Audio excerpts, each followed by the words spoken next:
Hello, everyone, and welcome back to the Dr. Nasir Shaikh Show. I'm your host, Dr. Nasir, and what's on tap for today? Well, it's another video clip. This time it's from the DrPhil show. This is part 2 of this clip. It is a discussion about whether or not affirmative action should be taken away or should it continue. And the other question that he's asking the panelists are, can white people, because they're in a majority, can they be discriminated against? And some of his guests are Candace Owens, also Amala Ekpunobi.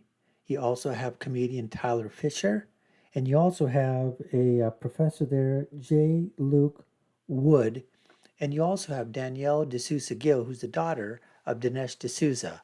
So let's get on with part 2 of this video. It's really, really good, folks. It's an interesting debate. Let's get to it right now. There's a lot more to this than the headlines, correct? Absolutely. What is the issue? Because there is it has to do with seniority and Underrepresentation. Right. Those are the words that were used. Okay, and the fact is the vast majority of the teachers there are white, correct? That's correct. And so if you just go straight proportionality, there are naturally going to be more white teachers released than black teachers because there are just more in the pool. Well, if you even look at our last accessing cycle, there were roughly 150 or so teachers that were laid off. 50 of those teachers were black. So you're always going to have, anytime you're dealing with a layoff situation where you have, let me just give you the exact numbers. Minneapolis Public Schools, there are a total of 237 black teachers. Of those black teachers, 147 of them are tenured versus 2,652 white teachers, of which 2,129 are tenured. So clearly there is a disproportionate amount of white teachers versus black teachers. So the current policies that are in place favor continuing to have the same policies that produce these numbers. Yeah, so what part of that does favor retaining the black teachers? It's not a black and white issue. It says underrepresented. So it protects teachers from underrepresented populations, which underrepresented could be based on sexuality. It could be based on gender. So to just also be based on just plain old stupidity, that you just can't make it, you can't pass the test for a teacher, but so you lower the standards, and so you allow teachers, whether they're white in their lower standards, they're black in lower standards, Hispanic in lower standards, Asian or lower standards, LGBTQIA, MOU, SE. Hey, how's that Disney thing working out, by the way, in Florida? Those standards, transgender, lower standards, it really doesn't matter. The bottom line is what's happening is, again, she says, it's not a black or white issue. No, it's an underrepresentation issue. So in other words, if 30% of the population is Hispanic, that means you need to have 30% of the teachers be Hispanic, whether or not they meet the qualifications or not. Just push them in there. As long as we get 30%, we're fine. That's equality. That's what we wanted. That's diversity. Cover it in a racial identification, I think, is wrong. Dr. Wood, you say that white teachers cannot conduct classrooms as successfully as black teachers. Building your online business? White teachers cannot conduct classrooms as successfully as black teachers, but that's really only true with students of color, correct? So what I would say is that when we What's what you did say? Well, what I say is that when we look at teachers who are the most effective with teaching our most underrepresented students, they tend to be individuals who come from underrepresented backgrounds. But the reason that they're also effective also with white students as well is because oftentimes your faculty of color aren't solely focused just on the cognitive, but also on the relational.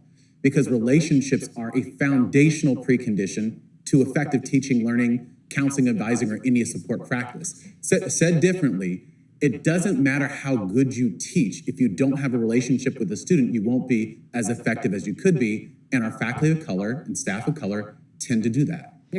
I completely disagree with that, because if you teach well and if you teach in a manner that you can reach the students and you make it interesting, the relationship itself is going to build. Okay?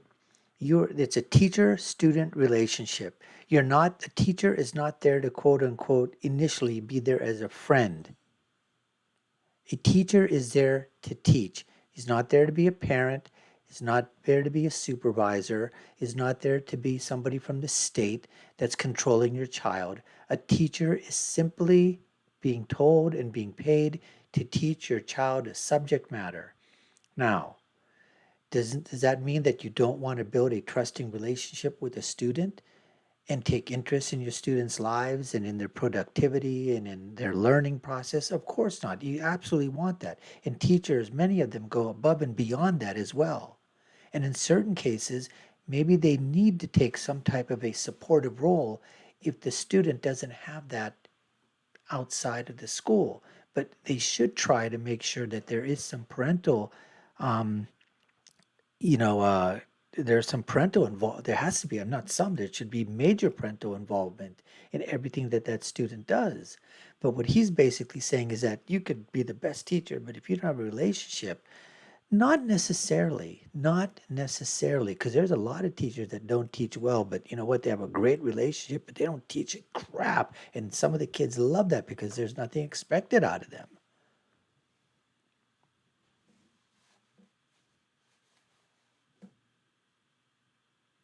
About the art of teaching. You're talking about building relationships. They're actually failing when it comes to actually teaching these kids things. This is why who's failing? I'm telling you, inner city communities. I'm talking about Baltimore, Minneapolis, Los Angeles. All of the inner city communities are failing Black children because they're focusing on the art and not the actual facts. In Baltimore, We're as talking just about one teacher example, diversity, though. You're referring to the full density of the school. I'm talking about the art of teaching, which you're saying they're better for the student. They're actually not better for the student, right? So you're saying that faculty of color are not schools in effective? Baltimore, which is an inner city, which focuses, I suppose, on the art of teaching, they couldn't find a single child that was proficient in reading and writing because they think that having somebody who looks like you somehow means that it's going to be better. And also, please, I have to clarify this because when we talk about these quotas and someone says, well, there's this many white people teaching and there's this many Black people teaching, welcome to America. Black Americans, okay, I don't know how everybody's doing in their math these days. Black Americans represent just 13% of the population, okay, right?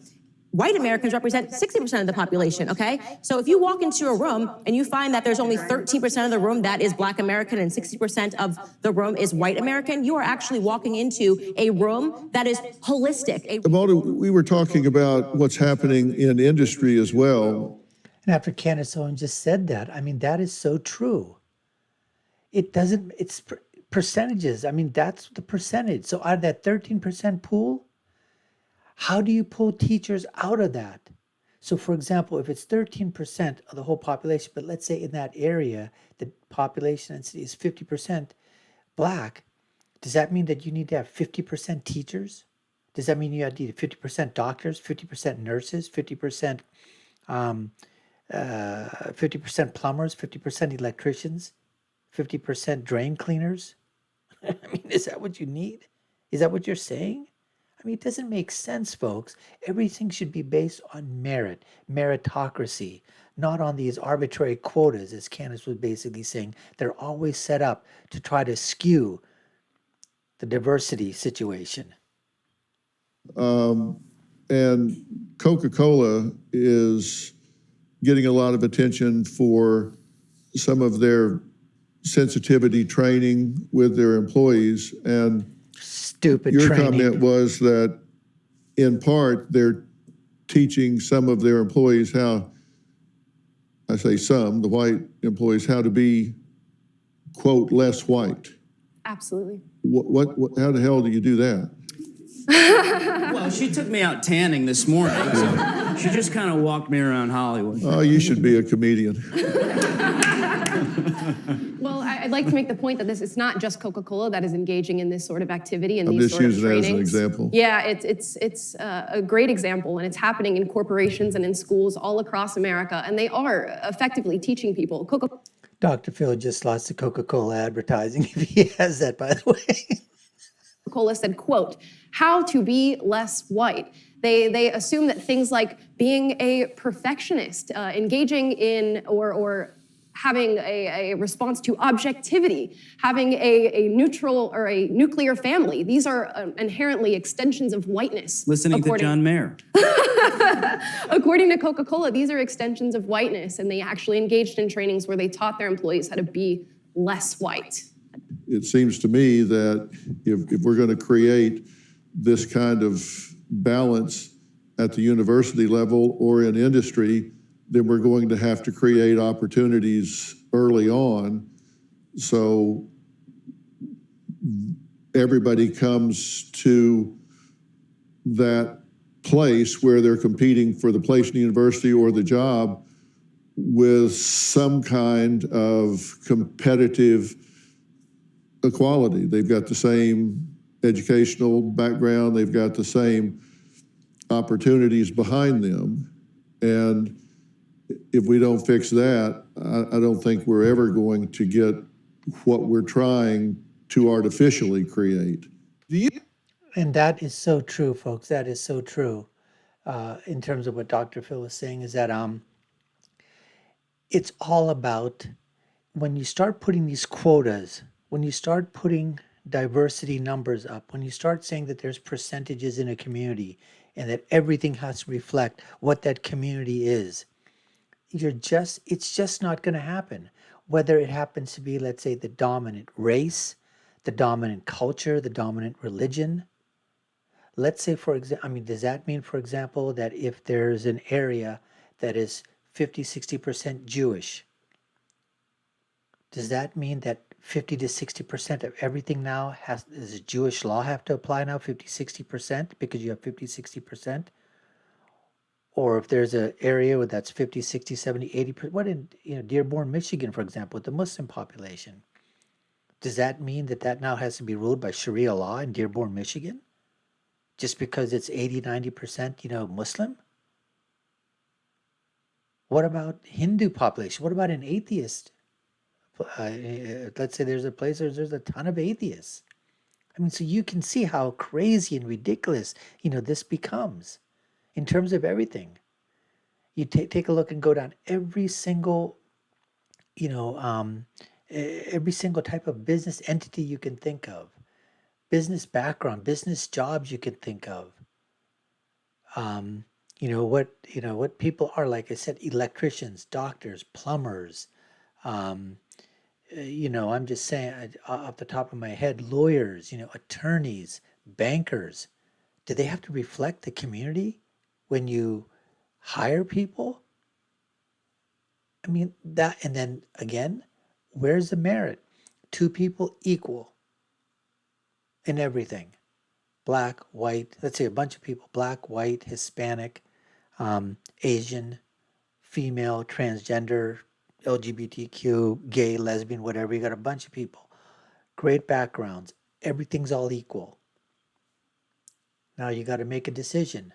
And whoever's making that decision, you go with your gut and you say you think who is going to, at the very end, most fit what we're trying to do in the job situation or in our business, who's best going to represent us. And if you think it's going to be somebody, it should be because they're black, they're brown, they're Asian, they're transgender, they're gay, lesbian, whatever, they're white. No, it should be who best fits and what is the need that's required, all things being equal. And that's the way it should be. Anyways, we appreciate you taking the time to watch. You've been watching the Dr. Nasir Shaikh Show. I've been your host.